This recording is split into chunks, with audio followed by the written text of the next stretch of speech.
Hello guys. तो पिछली video थी वो देख लेना एक बार, वो डार्जन्स रिएक्शंस के ऊपर थी। उसमें मैकेनिज्म पढ़ने की कोई ज़रूरत नहीं होती, मैंने बता ही दिया था। आओ अगली वीडियो देखते हैं। अब हमारे पास अगले जो method of preparation of halo alkane में जो सेकंड रिएजेंट आता है वो होता है PX3 और PX5। तो इन दोनों की अलग अलग रिएक्शन होती है, तो इनको देखते हैं। पहले PX3 की रिएक्शन देखते हैं। तो PX3, अगर हम ROH में PX3 डाल देते हैं तो ये बन जाता है RX प्लस H3PO3। और हम PX5 डाल देते हैं अगर, तो इसमें बन जाता है,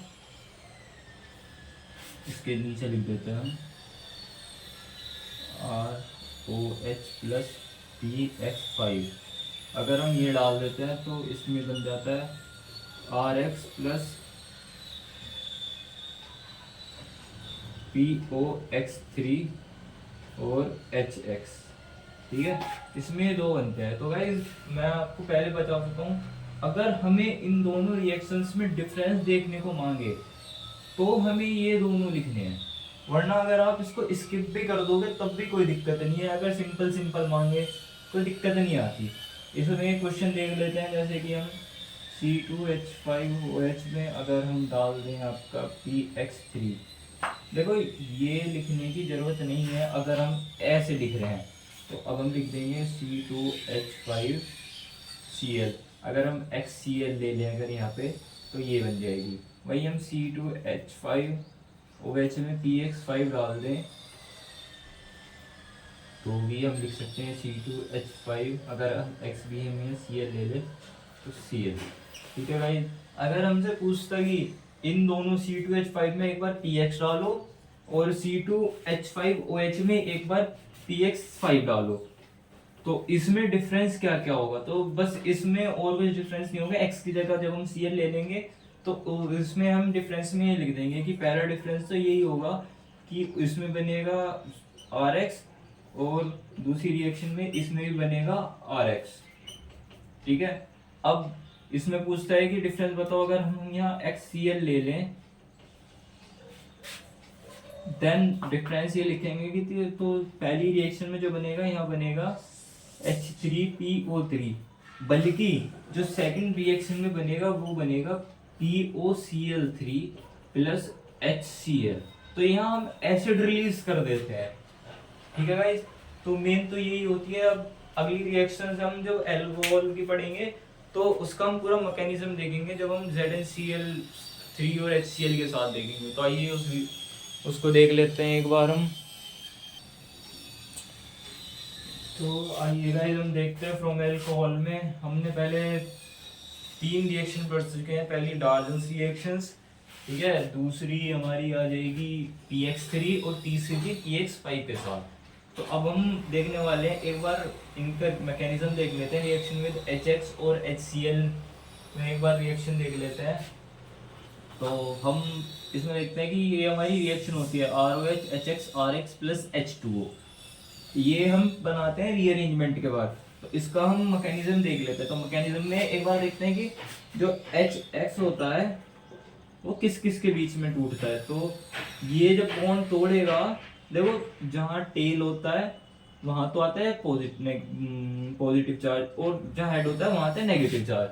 तो हम इसको ऐसे भी कर सकते हैं, बट हम इसको देखते हैं जब एक्स पॉजिटिव टूटता है तो ये जो लोन पेयर होते हैं, ये जो बॉन्डिंग इलेक्ट्रॉन होते हैं, ये अपनी तरफ खींच लेते हैं due to electronegativity difference.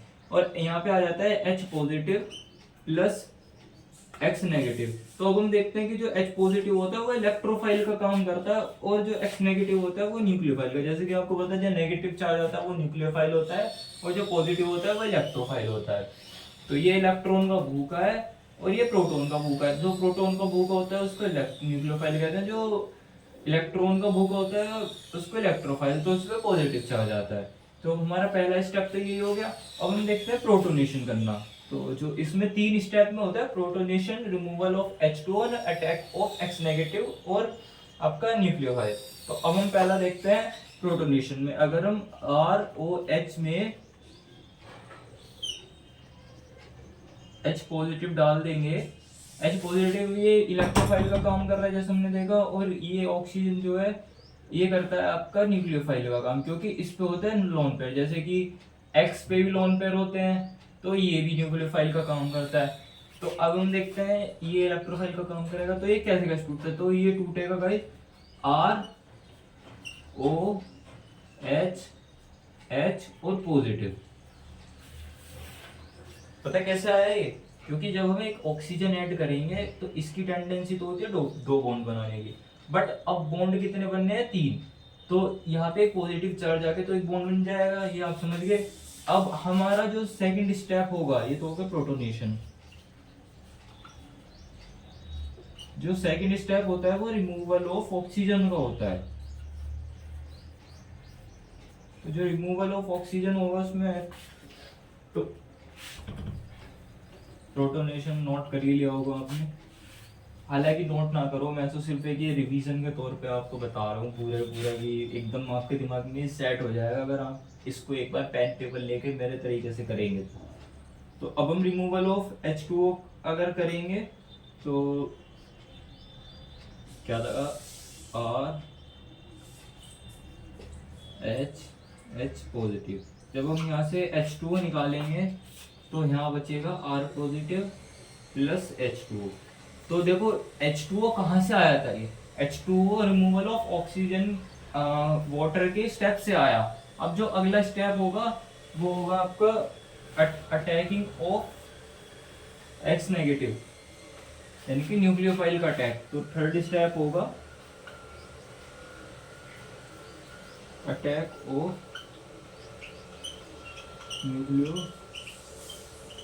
Nucleophile. Attack of nucleophile में क्या होगा गाइस, अब हमारे पास R पॉजिटिव तो बन ही चुका है, अब हम इसकी जो रिएक्शन करा देंगे वो न्यूक्लियोफाइल नेगेटिव, क्या कह रहा हूँ मैं, X नेगेटिव के साथ कर देंगे तो ये बन जाएगा RX। तो देखो ये RX भी आ गया और ये वाटर भी आ गया हमारे पास। तो ये छोटी सी रिएक्शन थी और ये सीबीएसई में बहुत ज़्यादा पूछी जाती है, तो एक बार आप इसको ट्राई करें, अच्छा होगा।